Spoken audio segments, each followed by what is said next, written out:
Good morning, everyone. It's a great day in the state of New York today, great day for progress. So congratulations to everyone. Let me introduce who we have here. First, the man of the hour, the budget director, Robert Mujica.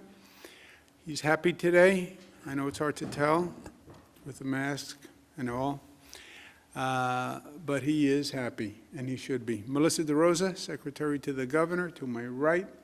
Beth Garvey, counsel, to her right. Kelly Cummings, director of operations, to her right. Dana Caratanudo, easy for me to say, deputy secretary. A lot of information to go through. This budget is certainly the most robust, most impactful, most important budget that we have done in this state, I believe, in modern history. It's the budget for fiscal year 2022, and it is the most important plan that the state has done. A budget really isn't a budget. It's not just about the numbers. It's an action plan for the future. And this one is a 3-year COVID management, recovery, and renewal plan. This is a different time in history, my friends. We haven't been here before. We have challenges that we've never had before. On the same hand, we have opportunities that we never had before. We have COVID that is still very much alive and well, and it is still causing deaths, and we cannot move past that. It has to be our main focus. We have to manage COVID. And then we have to appreciate that COVID is not just a New York experience, not just the United States experience. It is a global crisis. And in that crisis, the recovery of COVID creates an opportunity. The future belongs to the economy and the region that adjusts to our new reality the fastest. And I think this is an opportunity for New York to capitalize. COVID's not just going to go away. COVID had transformative impacts on society. And I think it's important to realize that. If you just think that COVID is going to pass like a season and everything is going to go back to normal, then I think you fail to understand the impact of what we just went through. So our plan, we have 3 main goals. Number 1, manage COVID. Number 2 is COVID relief, make up for the damage that has been done over the past year. And third, seize this moment to actually reposition New York, reimagine New York, reconstruct New York, renew New York for the next 20, 30, 40 years. The budget on the numbers. Federal aid, unrestricted, was $12.6 billion. I had asked the federal government numerous times for $15 billion. The federal government, our delegation, worked very hard, but we didn't get the $15 billion. We got $12.6 billion unrestricted aid. New York State revenues provided an additional $5 billion. What this budget does is it has a PIT surcharge and a corporate franchise tax. There are no other taxes, just those 2 taxes. In the first year, the PIT surcharge raises $2.7 billion, $750 million from the corporate franchise, so it's $3.5 billion raised in the first year. In the second year, those 2 taxes will raise $4.3 billion. There will be no capital gains tax. There will be no estate tax. The feeling was that those taxes would do damage to the state and actually cost the state more money than we would raise. The PIT top rates start at from 25 million plus, it goes 8.82 to 10.9, 5 to 25, 8.8 to 10.3, 5 million, 8.8 to 9.65. The corporate franchise tax is 5 million plus at 7.2. That is only in effect for 3 years. These tax changes anticipate the repeal of SALT. When SALT is repealed, taxes net in New York State will be lower. Taxes net in New York State will be lower, okay? That's very important to remember. Taxes go up. No. SALT will reduce the tax impact by 37%. So when SALT is repealed, the taxes will be going down. SALT has been a major topic for years. If I haven't said that word, SALT, 1 million times, I've never mentioned it. The federal Senate and the House of Representatives have promised to repeal SALT. When SALT was passed, it was passed during the Trump administration. It was a targeted assault on New York State and several other Democratic states. Every senator from New York, every House representative said, promised, repealing SALT will be a top priority. I have personally appealed to President Joe Biden, along with other governors. SALT must be repealed. We fully expect it to be repealed. I do not believe the federal government can pass another tax plan without repealing SALT and believe that they can come home to New York. When that happens, there will be a net reduction in taxes. So when you talk about this tax package, you cannot talk about it without anticipating a SALT repeal. And SALT is essential to give our taxpayers fairness and relief.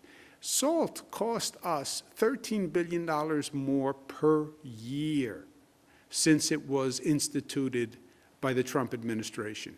And it was a political assault on this state. So it must be repealed. When it is repealed, you'll see actually a net tax reduction in New York. The three main goals: COVID management. COVID is still a threat.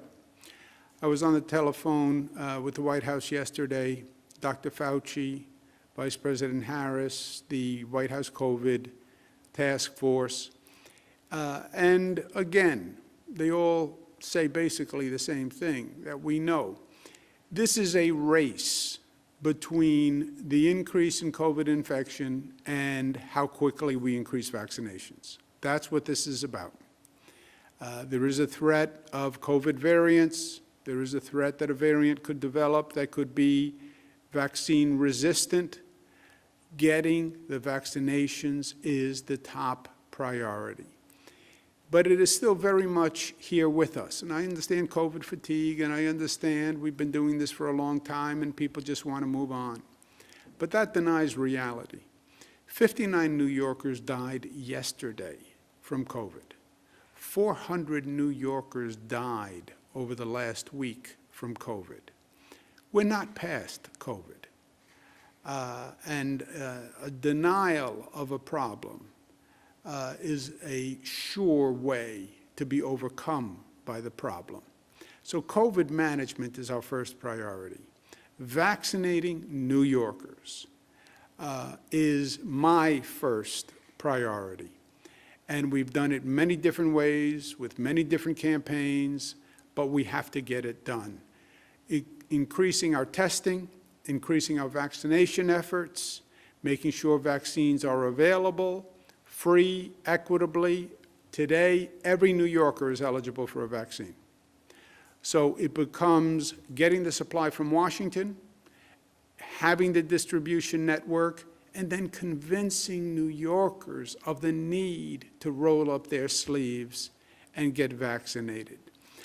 We're operating vaccination centers all across the state. You have the mass vaccination sites, which are the most effective in terms of throughput and volume. If you ask me what is the fastest way to vaccinate, it's our mass vaccination sites. I was at Javits Center yesterday. It's one of the best vaccination sites in the United States of America. And it's a beautiful demonstration of the state's work. And the mass vaccination sites are very fast. But We also want to make sure this is done equitably. So we also set up smaller sites in nursing homes, in public housing, in communities of color, in houses of worship, to make sure we are equitably distributing the vaccine. And again, we're reaching the point where the tall straw is going to be getting New Yorkers to step up and make the appointment and understand that everybody has to get vaccinated to reach herd immunity. We're going to launch a public education campaign. We opened one 2 days ago, the Roll Up Your Sleeves campaign. Yesterday, we started the Get Vaccinated campaign, explaining to people that it's not just about you. It's about the people who you can affect. This is safe. Over 10 million New Yorkers have taken the vaccine. It's safe. It's your citizen duty to take the vaccine. We also want to learn from what we went through. And we're going to have certain reforms post-COVID, and they're in this plan. Increasing access to telehealth for all New Yorkers. This was an eye-opener. Telemedicine works. Telehealth works. You don't have to show up in the doctor's office for everything. It can be very efficient and effective if you have broadband service, if your healthcare provider uses it. But we want to make massive strides in telehealth. We are also setting up a new type of public health corps. What this really requires in a pandemic is an emergency management response for public health. It's not what agencies normally do. The Department of Health is not an emergency response agency. It's a regulatory agency. So we're going to hire 1,000 public health corps fellows who will be trained to do just this, rapid response. Get in a car, get in a van, drive to locations, knock on doors. That doesn't exist for our Department of Health today, doesn't exist really for any Department of Health across the country. I've spoken to many governors about it. We have emergency management, but it has always been more geared towards natural disasters, hurricanes, floods, et cetera, snowstorms. We've done that quite well. We need an emergency response capacity for a public health crisis, and we'll develop that. We also have to educate our citizens. We had a big problem here with the anxiety, the unknown. What is COVID? I can't see it. I can't feel it. What are the real facts? And that anxiety creates a problem in and of itself. We've developed a course with Cornell University. Thank you very much, Cornell. It's free. It's online. It's an 16-hour course. People can take it. It's informative. It's smart. It's Cornell professors. And educate yourself so you know not just what COVID is about, but what the next one will be about. And when the next one happens, be in a position to protect yourself, protect your family, protect your children, protect your community, and be in a position where if you want to be a volunteer for the community response, you can be. So that is also funded in this plan. Eliminating health care premiums. We eliminate health care premiums for more than 400,000 New Yorkers because COVID showed us we need health care as a human right. Mental health and addiction. We're launching 24-hour urgent care centers. This is an unforeseen but very real byproduct of COVID, has been the mental health, the stress, the isolation, the addiction problems, the domestic violence problems. And we have to recognize it for what it is, and we have to address it. COVID relief. People were devastated by COVID and what happened with the economy. And before you can move forward, you have to stabilize society. and that's COVID relief. $2.4 billion emergency rental assistance program. People have to be able to pay their rent. People have to be able to have a stable home. I was at one time the housing secretary for this nation. It starts with a home. It starts with that stability where you are comfortable, your base, your family's base. We've had eviction moratoriums, but now we want to repair the economics. Rent has to be paid, but tenants need the assistance to pay their rent. Landlords have to pay their taxes and their heat bill, et cetera. So $2.4 billion for that. We also want to make sure that there's enough fair and safe housing. And we're investing in capital construction and public housing and transitional rent supplement program, and $128 million for homeless housing. We've had a significant increase in homelessness during this COVID crisis, and we want to address that. We will also turn lemons into lemonade. We expect to see vacancy in commercial property and hotel properties. The workplace has changed. Okay, let's be creative and fast and smart about reusing vacant commercial space and turning it into permanent affordable housing, which is what we need anyway, more affordable housing. So if you're going to have vacant commercial, how do we quickly turn it into permanent affordable housing? Reopening small businesses, which took it right on the chin. And the arts, which are so vital to New York. It's vital to tourism, it's vital to our spirit. It's vital to who we are. We are the arts capital of the world, in my opinion. $1 billion to help small businesses who didn't have the resources to fall back on. Bringing back the arts and cultural organizations with recovery grants. Restaurants, which were cooperative all through this. The owners of restaurants did extraordinary things to keep their employees working. We want to make sure now that they have the financial resources to return, as well as musical and theatrical productions across the state. Helping the middle class, we have a tax cut for the middle class in this proposal. It reduces the personal income tax, saving 4.8 million New Yorkers over $2.2 billion this year. So it's a significant middle class tax cut because they were also economically devastated by COVID.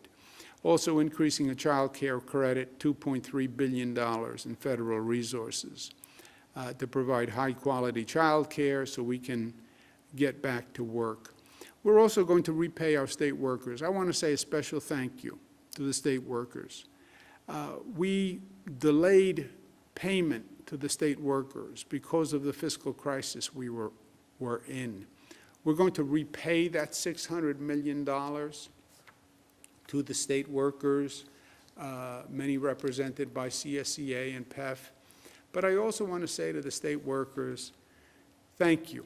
Thank you from the bottom of my heart. We asked you to do really important work. We asked you to leave your home every day and expose yourself to danger so other people could stay home and be safe. That safe home order, when I said everybody stay home, stay safe at home, yes, but that required all sorts of other people to go to work so you could stay home. We still had to operate the trains and the buses and the schools.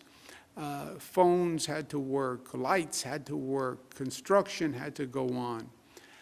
Those state workers showed up so people could stay home.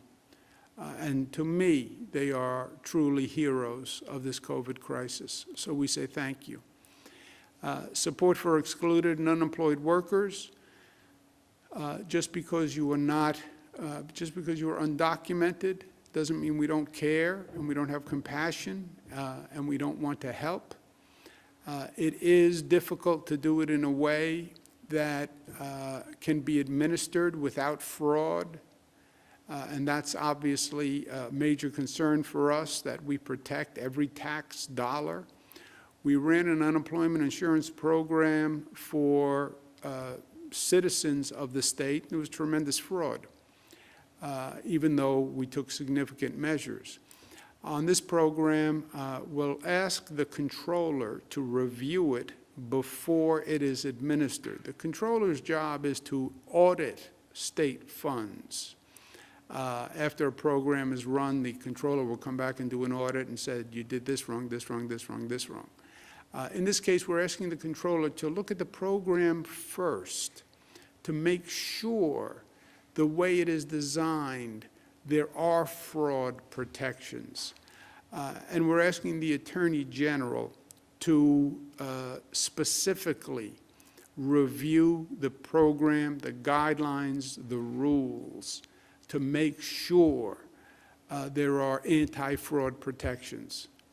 And if there is any fraud or anyone intends to commit a fraud, that the program is designed in a way that will prevent that. We want 100% integrity for tax dollars. Until the Attorney General reviews and signs off on the program, we will not implement the program. Because we want New Yorkers to know, yes, we're compassionate and we're doing the right thing, but we're also doing it smartly and intelligently. And the Attorney General's approval of the program will do just that. Many people went hungry. $50 million for the Nourish New York, helping hungry New Yorkers and local farmers. It's common sense. We have farmers in the state who are struggling, buy product from farmers in the state, help them economically, and feed our people. And third, and probably long-term the most important, is investing in New York's future. We have to recover here on many levels, economically, psychically, socially, we have to recover. But we also have to recover as a state. And that doesn't just happen. We are going to have to make it happen. So the New York recovery, relief, reimagination of New York, the reconstruction of New York, the renewal of New York. How do you rebuild New York, and how do you do it better? And how do you do it smarter than before? When I was in the federal government, I used to do disaster relief, and I remember standing in front of a home that was flood damaged. And floods sounds like water comes in and water goes out. That's not what a flood is about. A flood is nasty. It brings mud, it brings all sorts of debris. It damages everything it touches. And a family was picking through their belongings. And it was a very sad sight. And the father of the family called them over and had them stand looking at this destroyed home. And many were distraught and they were crying. And the father said, think about what the new house is going to look like. Now we can get rid of that old refrigerator. Now we can build a new family room. We can redo the basement. You're not going to replace what was. Life is not about going backwards. Life is about going forward. And yes, this has been a significant period of loss and damage. Fine. How do you rebuild better? There are things that we needed to do better anyway. So seize this moment to make it happen. And seize the opportunity to lead in this post-COVID world. We're going to have, and just are approving, when the Assembly finishes voting, the largest building program in modern history in the state of New York. It will be large because we need large-scale development. It will be fast because we have to do it quickly. And it will be transformative. It will take this state from yesterday to tomorrow and use this as a point of renewal. We're going to be the green energy capital of the nation, period. The largest offshore wind program in the nation, making a global wind energy manufacturing powerhouse right here in New York with Buy American provisions. A new superhighway to get that green energy from upstate, from Long Island, from the ocean to the markets that need it. Retrofit buses and move towards electric because that is the future. And teach people these new job skills because they are the jobs of the future, the green jobs. Establish prevailing wage for projects, getting renewable energy credits. Everybody says the future is the green economy. Every politician gets up and gives that speech. Everybody passes a piece of legislation saying we should have goals to be a green economy. Yeah. Goals mean nothing unless you are actually implementing them with a plan to get there, and this state is doing just that. Over 100 projects, wind projects, solar projects, hydro projects, and an entire new transmission grid that gets those renewable energy sources to the parts of the state that need it. The single most ambitious green economy plan in the country. More economic development, because it is about jobs. $220 million for the New York Works Economic Development Fund. Downtown reinvestment. You have all those beautiful downtown areas. Reinvest in downtown. Put Main Street back together to make it viable. Use MWBEs, a new round of REDC awards, and fund and boost tourism, which is one of our major economic engines in this state. And this issue, police reform, is normally not something people think about when they think about economic development.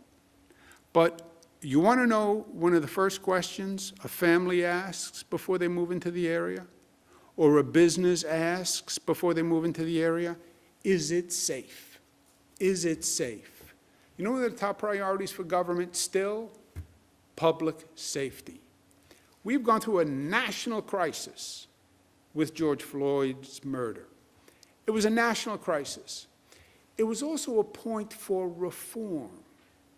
When a social issue is raised up and people demonstrate and they voice concern and opposition, that moment must be seized. They're voicing a problem.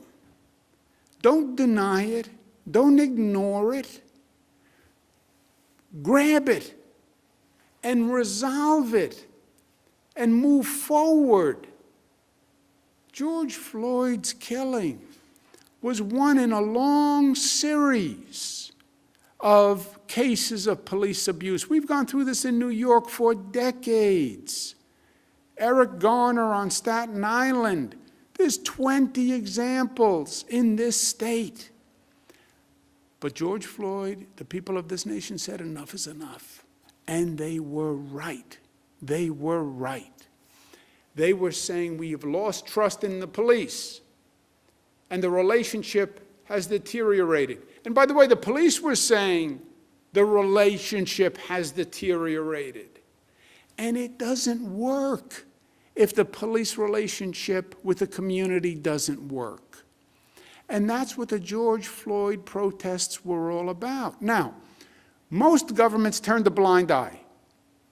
And I had hundreds of conversations with local officials. And I said, this is a moment for reform. Put the police at the table. Put the community at the table. Talk it through. That's the only way to resolve a tension in a relationship. Talk it through. Tell me your grievance. Tell me your problem. And then let's find out how to compromise and how to get to a relationship that is functional rather than dysfunctional. But politicians don't like to get involved in controversial issues. Why? Because they're controversial. And you can't make everybody happy. And a lot of politicians take the posture, well, if I can't make everybody happy, I'm staying away from that issue. Oh, some people oppose it? Well, then I don't want to take a position. Ignoring a problem solves nothing. That is a life motto I tell my kids every day. It's also true for government. We said, with a nation that was paralyzed on this issue, we said in New York, every local government that has a police department has to go through a collaborative process, come up with a public safety reform plan, have the police at the table and the community at the table, come up with a public safety reform plan, pass it by your city council, so it's not just another speech or political polemic, pass it by the city council, or when we do the budget, a monitor will be put in place and you will lose up to 50% of your funds. We have 497 jurisdictions that have police departments, just in our state. Think about that, 497. 450 of the 497 have submitted past plans to reform and reinvent their public safety department. That is a phenomenal accomplishment. If they do not, we said we'll have the Attorney General, by mandate, install a monitor for the non-compliant jurisdictions. And of the 497, there are about 40 that are still outstanding. And they're on notice. If they don't have the plan in, we're going to install a monitor. But the compliance has been unbelievable. It would not have happened but for saying this. And I know the local governments all complained and said, well, this is hard, we don't want to do it, and the state is forcing us to do it. Yes, the state forced you to do it. You didn't have to do it. You could have a monitor and lose funds if you really don't want to do it. But it had to be done. It had to be done. I'm not saying these plans are the be-all and end-all, but they are at least starting off points. You have cities now that have mayoral elections coming up. This is the single most important issue for many cities. And I hope in those upcoming mayoral elections, the debate is, well, this is the plan the city just passed. What do you think about it? Does it go far enough? Does it go too far? But this is a major accomplishment. People have to feel safe. People won't move back to New York City or to Buffalo or to Rochester or to Albany unless they feel safe. And this is a major step forward. We legalized recreational cannabis. I tried for 3 years, but we got it done this year. Third time's a charm. It's a smart plan. I think it's the best plan in the country. It's also going to raise $350 million. I want to thank the majority leader of the Assembly, Crystal People-Stokes, who worked extraordinarily hard to make this happen and went above and beyond. But thank you to all the legislators. This is a big progressive score for New York. Mobile sports betting will pass. It'll generate $500 million annually for youth sports education. The law allows the state to directly operate mobile sports betting. So the $500 million will go to the state rather than a lot of middlemen who operate mobile sports bettings, which is what many other states have done. This is more like the state lottery, where we operate it and we get the resources.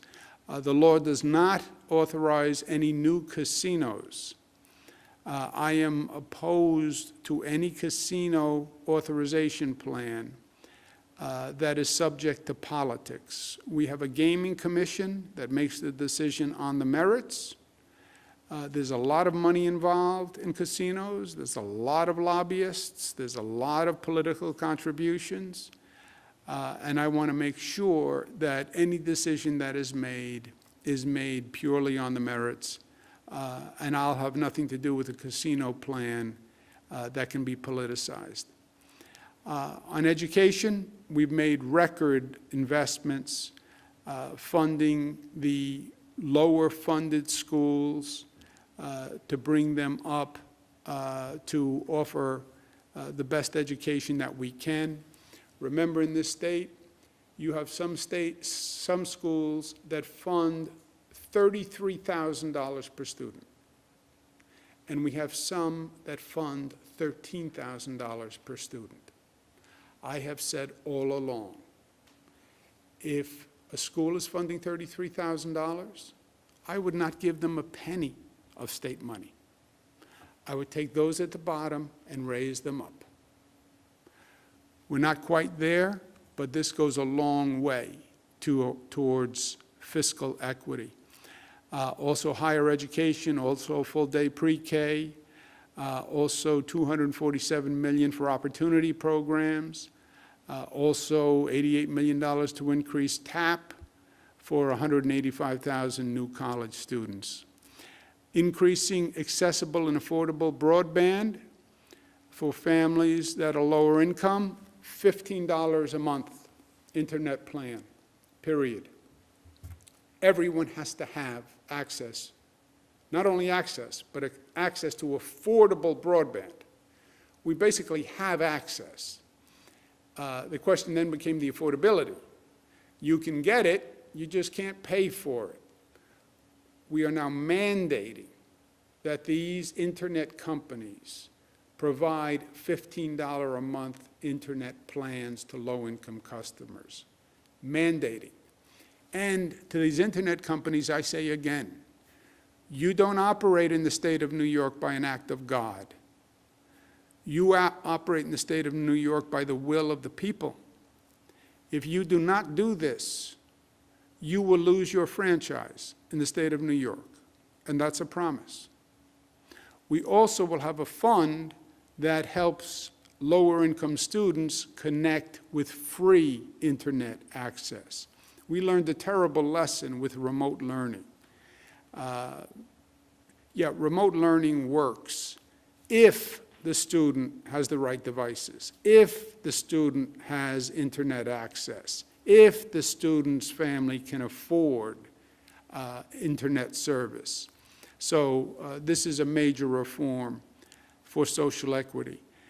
Major funding and job training through SUNY, through SUNY's Offshore Wind Training Institute, priority access for nurses in SUNY and CUNY programs, and Pathways pledge to create a more inclusive workforce. We address systemic injustices, hate crimes, our Liberty Defense Fund, raise the age implementation. It also strengthens hiring standards for police officers by enforcing restrictions on hiring decertified officers. What this does is it stops the revolving door. A police officer gets into trouble for bad conduct in one police department, leaves that police department and goes to work in another police department in another part of the state. As you saw, 497 police departments. If a police officer violated their oath in one department, we don't want to hire them in a different department.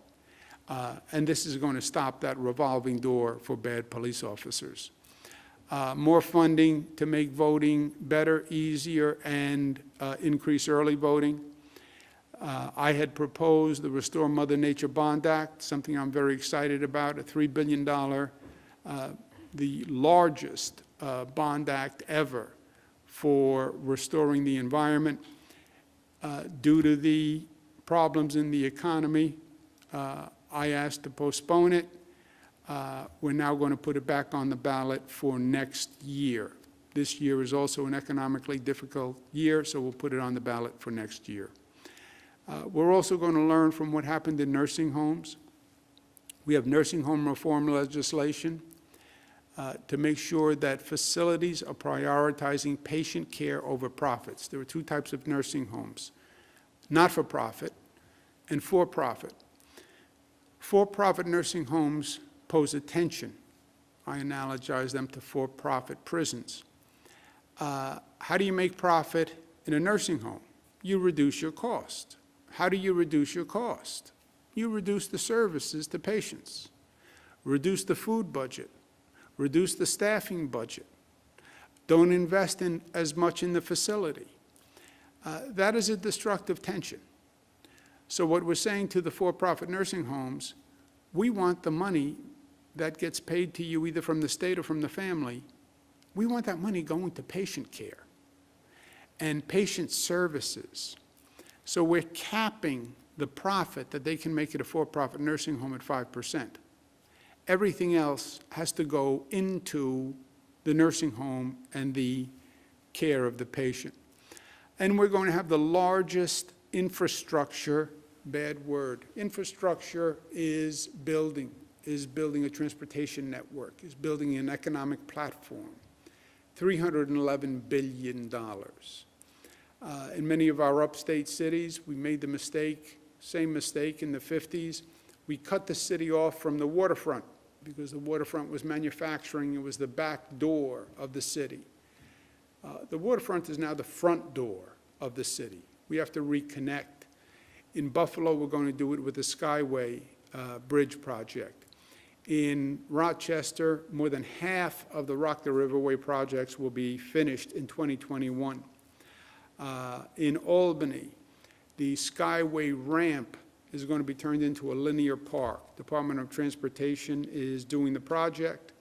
They're going to design it. They're going to construct it. They have new plans that we will reveal next week. And we have an ambitious goal, but we always have an ambitious goal. Kelly Cummings promises me that it will be done this year. She didn't actually promise me, but I just wanted to increase the pressure on her a little bit. In Syracuse, we're moving forward with the I-81 viaduct project.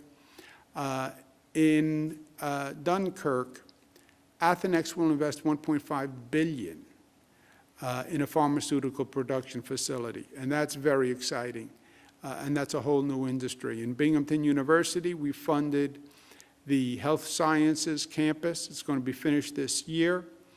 $13 million will go to the Roswell Park Cancer Center, growing one of the premier research and treatment institutes. This is going to fund a program that is basically going to do two things. It's going to be a worker training and recruitment program, and also assisting us on our vaccination program and on our citizen empowerment program, teaching citizens about pandemic and pandemic management. Construction is funded to continue on the Mohawk Valley Health System, 377-bed hospital in Utica. We're continuing the new Skydrome testing facility at Griffiths Air Force Base in Rome, which we believe very strongly is an industry of tomorrow, and we're investing in it today. The new Whiteface Mid-Station Lodge is opened. We're adding additional features for next ski season. This is very important to us, not just for the North Country, but tourism overall. Same thing, $72 million investment in Mount Van Hoevenberg to the Olympic Sports Complex. That's going to be complete. That's a major tourism attraction. Monroe County, the I-390-490 interchange, long overdue. It's going to be done this year.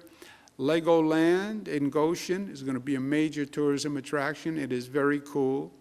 That's going to be completed this year. The Newburgh Beacon Bridge had to be redecked. We moved the schedule up 9 months. to minimize the traffic delay on that bridge. And we are going to rebuild all 27 thruway service areas. It's time. They were redone at one period, but it's time to redo them again. This helps motorists, New Yorkers, but it's also a very big deal for tourism.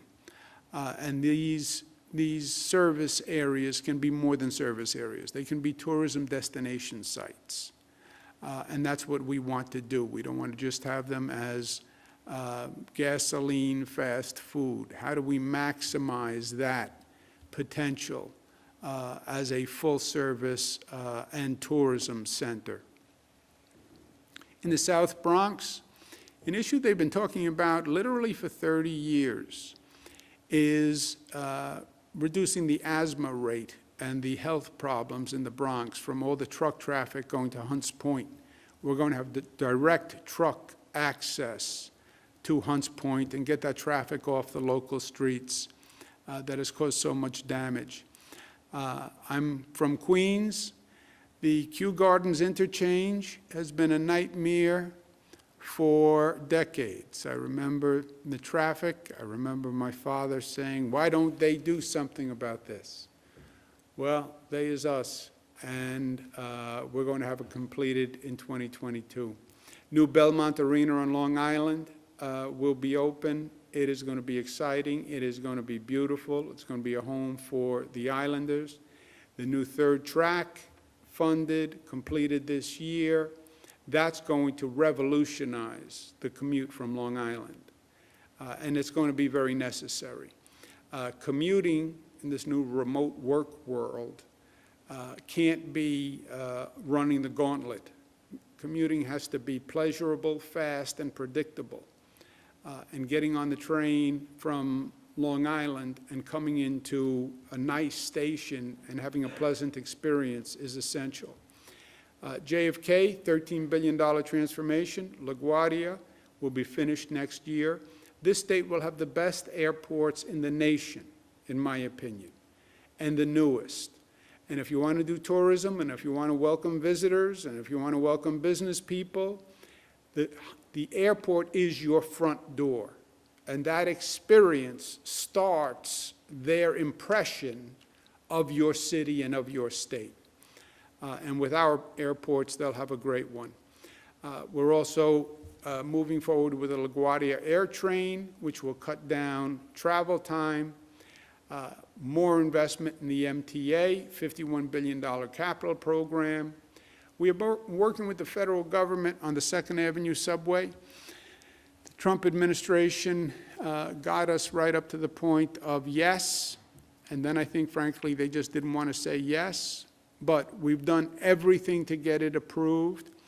We completed the first phase up to 96th Street, revolutionized the east side of Manhattan with the 2nd Avenue subway, and opened up that whole market. We're now ready to go to 125th Street in Harlem, which will be a opening up of development of a piece of Manhattan that has been sorely left behind for many, many decades. So we're ready to go with that, and we have funding for that. The Midtown West development will be the largest development in Manhattan in decades. You have to remember, even in Manhattan, people think about it as a private sector driven development pattern. It is true for the most part. But the state of New York, Battery Park City, that was the state of New York. Roosevelt Island, that was the state of New York. And in this economy, we want a jump start for Manhattan. And we want a jump start for Manhattan that helps the entire downstate region. And that is the state-of-the-art largest investment in mass transit. People can't drive into Manhattan. That's not going to be our future. It is going to be mass transit. And we build a new Empire Station complex with more rail lines, more residential and commercial development. It connects to a new Javits Center. It connects to a new Pier 76. It is an entire comprehensive west side redevelopment that we think will make a major difference in New York City, which sorely needs it. $16 billion for a new Penn Station, 8 new rail lines, the Port Authority bus terminal, which has been a major negative for New York City, basically all of my life. And Rick Cotton has the vision and the capacity, the executive director of the Port Authority, to get this done. Javits Center, which at one time when it opened in the mid-'80s, was the state of the art. Other convention centers have gotten bigger, and Javits has been less competitive. 50% expansion on Javits, which abuts our West Side redevelopment. It will become an international venue. And I was there yesterday. It's happening. It'll be done on time. Extending the High Line to this new area, which is a great tourism and resident treat. And after 23 years, New York City has finally vacated Pier 76. This has been a long-time example of just government incompetence. Pier 76 is a beautiful pier, juts out into the Hudson River, and was used as a tow pound. It has to be redeveloped. It's part of Hudson River Park, and magnificent, some of the most valuable and beautiful real estate in this country. It is now, I saw it yesterday, being taken down. The tow pound is moved, and it will be an outdoor open area. And then long-term, the Hudson River Park will have to redesign a full development plan. But we want it open for this summer, so people have a place to go, space, social distancing, and Kelly promises that that will be done by June 1 also. She makes a lot of promises. Last point is, look, this is a moment in time that we are in, and it's a moment of international reset. I say to people, I say to my kids, I said it again last night, in life, things will happen, and unfortunate things will happen, and bad things will happen. It doesn't even have to be a function of anything you do. Life will knock you on your rear end. You will lose a job. You'll get disappointed in a personal relationship. You'll have a health crisis. Your spouse will have a health crisis. God forbid your child has a health crisis. Something will happen. Something will happen. It's the law of probability. And you'll get knocked on your rear end. And when you get knocked on your rear end and you get knocked on the canvas, you see the world from a different perspective. You're flat on your back, you're looking up, and you see the sky. And you see the world differently.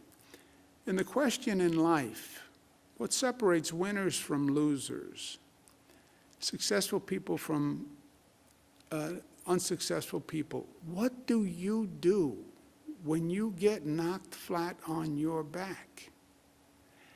That is the moment that decides who you are, here and here. COVID knocked the world on its back. The world. Not just New York, not just the United States, the world.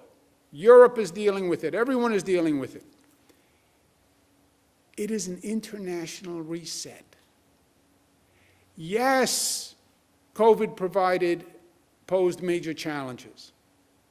And yes, you're not going back to the way it was. There is no going back. The question is, who deals with this new reality and stands up and confronts it with energy and imagination and creativity? Yes, we have COVID. And yes, we still have to deal with COVID. And yes, COVID is just an eye-opener on our need for public health. And we should have learned from Ebola and from dengue and from the past 20 years of pandemics, but we didn't. And now we have COVID. And there'll be another one after COVID. And that is a new reality that you have to deal with. Working remotely is not going away. People have done it for a year. Some people like it. Some people want to find a hybrid. But that's not going away. Well, go back to the way it was. Get in the car, drive to work, pay for parking, come home, spend another hour in the car. Some people are going to say no. I'm going to work remotely. It is going to change the way people live and work. That is going to happen. Deal with it and recognize it. We have social unrest that we haven't had since the 60s. This police-community tension is real. It is palpable. The racial tensions we have, the religious tensions we have, the anti-Semitism we've been seeing, the anti-Asian behavior that we're seeing today in this country, the melting pot, e pluribus unum, it is real, and it has to be dealt with. Increased crime. You look at our cities, the crime rate is going up, and it's frightening, and people are scared. They are frightened. You have crime and random crime and death and shootings in a way you haven't had in decades. Homelessness is out of control. And it gives a sense of not only sadness that we have our fellow human beings living on the street, but it increases the sense of chaos and out of control. And we're incompetent as a government. There's an overall sense of urban insecurity. The density that makes an urban area, I now find threatening. And people fled from the urban areas. And they went out to their summer homes. They went out to other parts of the country. Why? Because the density that I once loved, that energy, that concentration, now makes me feel insecure. This is not going away. So the question is, what country deals with it first and best? What region deals with it first and best? What state deals with it first and best? What city deals with it first and best? You answer that question, and I'll tell you the place that emerges for a new and better and brighter future. I'll tell you who gets up off the mat stronger and better and smarter for the experience. That's why this is a New York moment. That is our opportunity. That's who we are. We are people who get up off the mat. We are born for people who get up off the mat. We're born from people who left countries where they had no opportunity, where they had no growth, and they took a tremendous risk coming to this place. Some by their own will, some in chains. But that is who we are. We are survivors. We are entrepreneurs. And we will get up and we will re-envision, reimagine, and rebuild.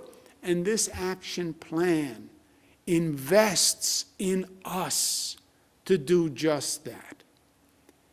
We are going to be better than we've ever been before. It's in here. We've done it before. We went through the Great Depression, and we got the better and stronger for it. We came back after World War II. We had the 60s and the 70s, and the urban decline and the fiscal crisis and the fear, the pandemonium of urban areas. We went through 9/11, which was devastating, devastating. 2,900 Americans lost. We just lost 40,000 New Yorkers to COVID. But we came back after 9/11. We came back after Superstorm Sandy. And we're going to come back after this. I want to thank the legislature for getting this budget done in what was a surreal situation. Speaker Carl Heastie, who has a very large conference that he had to manage. They're not in the Capitol. 570 Zoom calls to talk to his conference. Speaker Carl Heastie did all of this while he had COVID. You want to talk about an extraordinary effort. With COVID, at a time when the legislature is all remote. So congratulations to the Speaker on a really heroic effort. Lou Anser-Cohen and Blake Washington, who handled this with the Speaker. I worked with them for many years, so is my team. They are pros, and they proved it once again. Thank you to Majority Leader Andrea Stewart-Cousins. Chantel Smith, who is just a superstar, and she shined once again. David Friedel, who is the new finance person for the Senate, and this was his first experience. I'm sure he learned a lot, but he was very helpful. And I want to thank my team, Melissa DeRosa, Secretary, Robert Mejica, Beth Garvey, Dana Caratanudo, and Kelly Cummings. It's a timely budget and under extraordinary circumstances. And it's the most important budget, the most important plan that we've done. Congratulations to New Yorkers. We made it through the COVID winter. I just celebrated Easter. Catholics celebrated Easter. Spring is here. It's renewal. Let's seize the COVID spring. It's up to us to seize the COVID spring, and we will, because we're New York tough, but we're also smart, we're also united, we're also disciplined, we're also loving. That's who we are, and that's why we will overcome. Questions? Thank you, Governor. If you would like to ask a question, please use the raise hand function at the bottom of your window. We'll take a brief moment to compile the Q&A roster. Governor, your first question comes from Andrew Donovan of WSYR. Andrew, your line is now open. Please unmute your microphone. Governor, good morning. Can you hear me? Yes, sir, Mr. Donovan.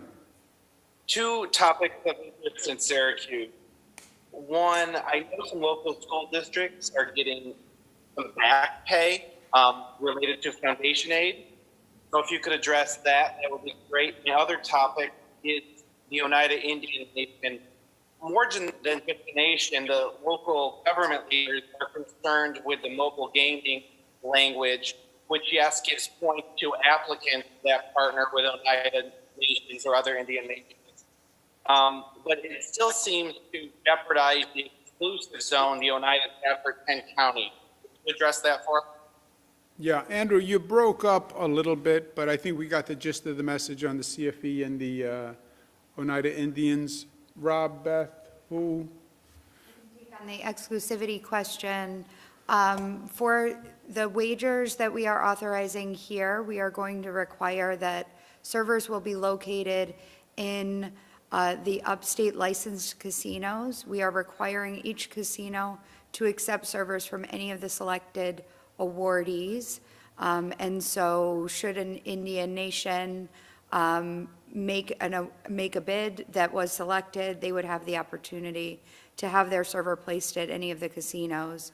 Additionally, the wagers that are placed are going to be deemed placed at the location where the server is, and so the exclusivity is not going to be implicated in any way, and we think that addresses the issue there. Rob, do you want to do the CFE point?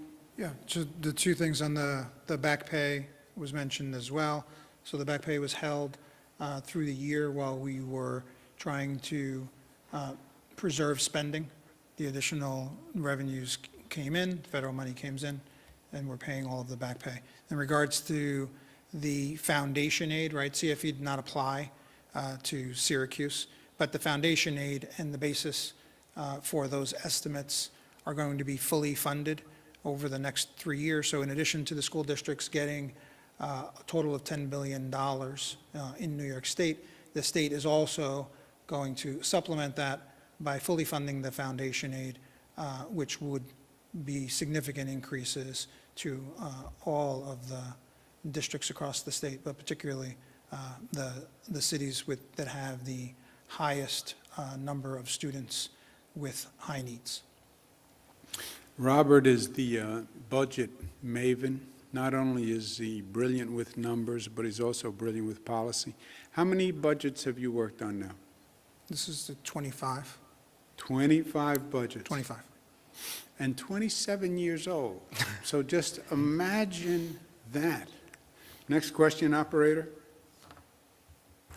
Governor, your next question comes from Therese Loeb-Cruiser from Downtown Post, NYC. Therese, your line is now open. Please unmute your microphone. Hello there. I think you can. Governor, I have two questions. There's an echo. Can you hear me distinctly, or is there an echo? Yeah, you're breaking up, but if you speak slowly, maybe it'll be better. Give it a shot.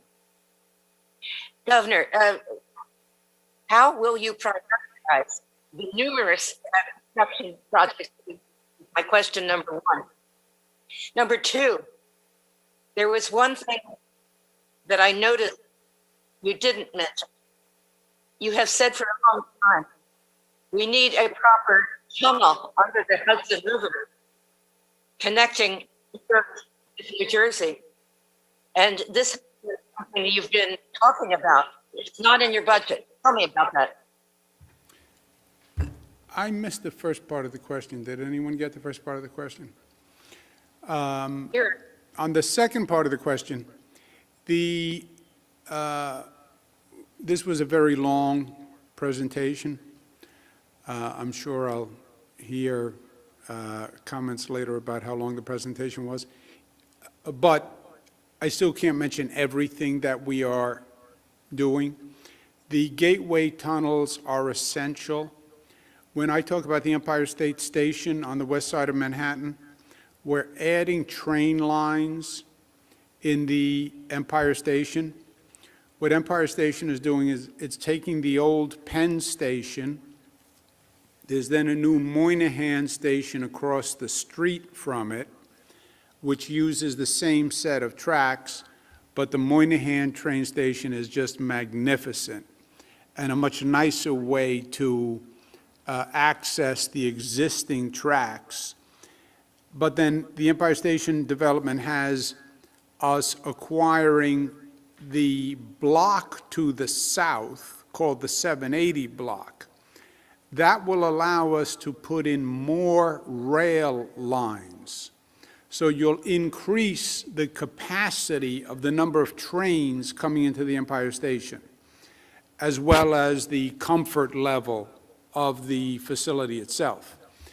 That is anticipating the gateway tunnels from across the Hudson, from New Jersey, bringing Amtrak from the south and from the west. We have agreed previously, starting with Obama administration actually, that New York and New Jersey would fund half the tunnels and the federal government would fund half the tunnels.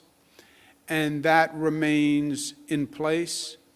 There's been a back and forth, basically on the federal side, on them coming up and providing the funding. We are very hopeful now that as that is one of the main transit rail priorities for the entire Northeast, that the Biden administration will fund it. They have a very large infrastructure funding program. But that is one of the projects that's not in our control. We committed to fund 50%, but we need the federal government to fund it. I've already spoken to the president about it. The president was very favorable about the gateway tunnels. But, you know, until I see a check signed by the federal government, I take everything with a grain of salt. And that's a little poetic irony, with a grain of salt, because they also promised that they would repeal SALT, which I believe they will, because I believe they have to. And again, our tax numbers are done expecting SALT. So when they say, oh, you raise taxes, no. After SALT, the taxes will be lower than before. But they have to repeal SALT, which is what they said they would do. Next question, operator. Governor, your next question comes from James Madore from Newsday. James, your line is now open. Please unmute your microphone. Good morning, Governor. Hiya, James. Questions. Could you talk a little bit about the Small Business Recovery Grant Program? And second, has there been any change to the taxable status for unemployment benefits?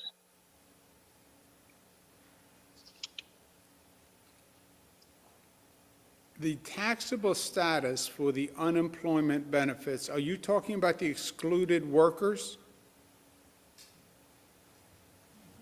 Do you want to take that, Rob? So with regards to, has been no change to the taxable status of the unemployment benefits. Those benefits have been subject to state tax for decades, so that has not changed.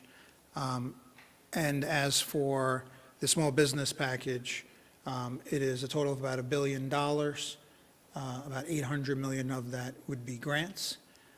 That's designed to supplement the federal grants that are available for small businesses.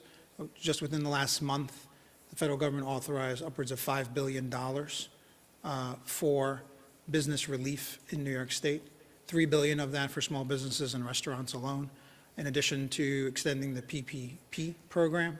So this program is designed to supplement that for businesses that are not eligible, businesses that are not getting some of the federal dollars, or also to make sure if those dollars are not sufficient. The main goal of the program is to get people back to work. So it's to make sure that we can get those businesses going so that they can reemploy and bring the unemployment rate down, and also deal with missing payments, rent payments that they have not been able to make. ESD will be coming up with the guidelines for the program. And again, it's very flexible. So again, it's going to be, applications will go out quickly, and then it'll be designed around the federal program to make sure that any unmet needs are met.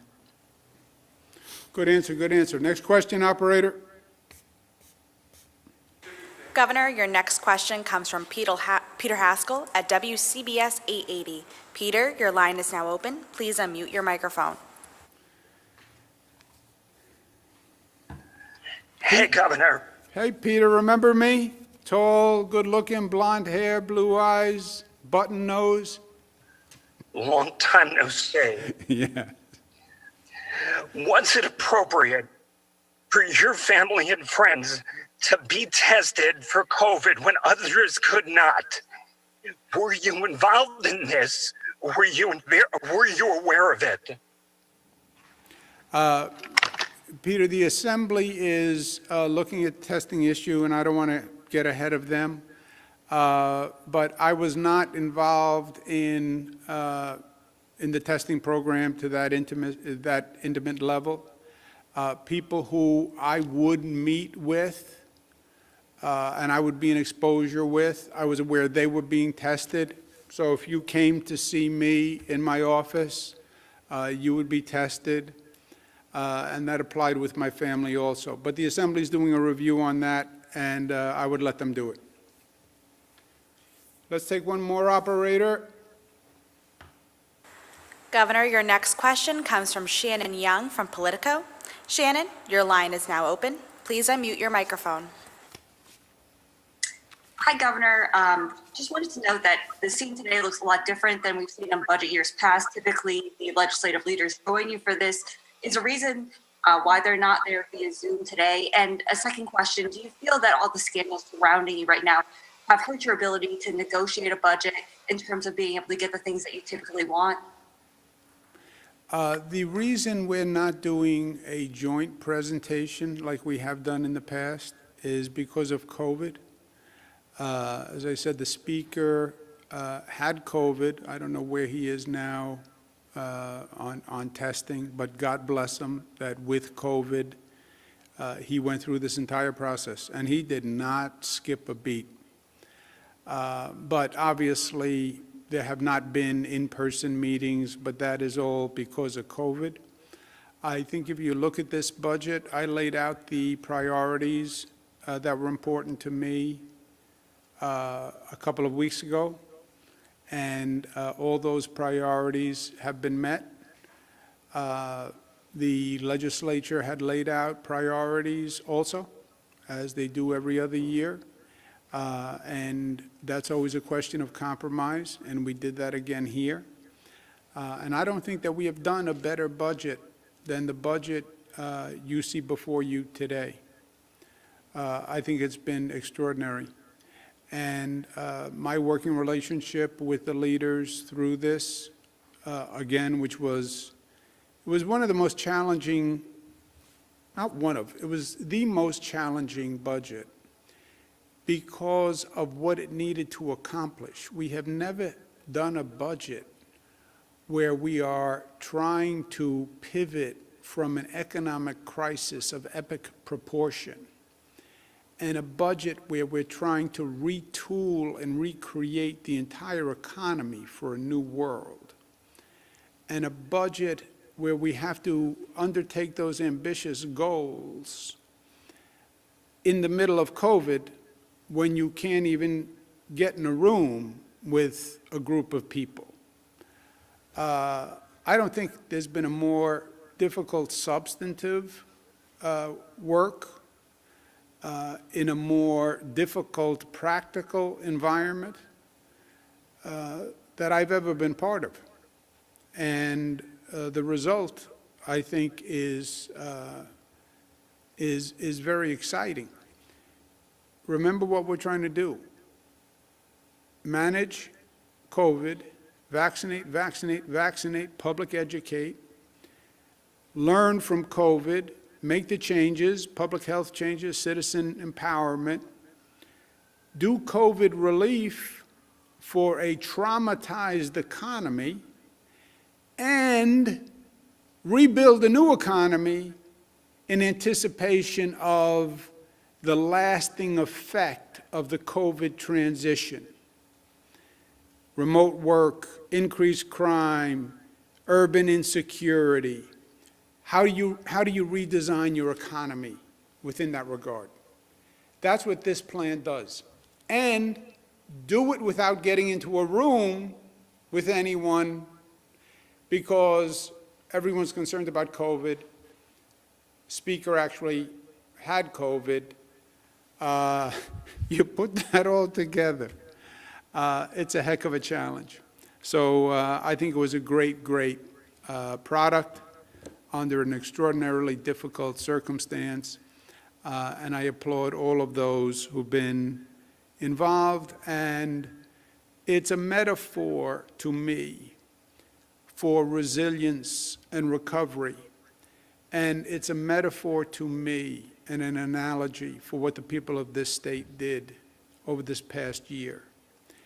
Hardest hit state by COVID on the globe, and New Yorkers went from the highest infection rate to the lowest infection rate. That's a fact. It's a fact for the cynics and the skeptics and the conspiracy theory people. That is a fact. And that New York resilience and strength is what's going to see them rebuild New York better than ever before. Don't bet against New Yorkers. You will lose. Thank you.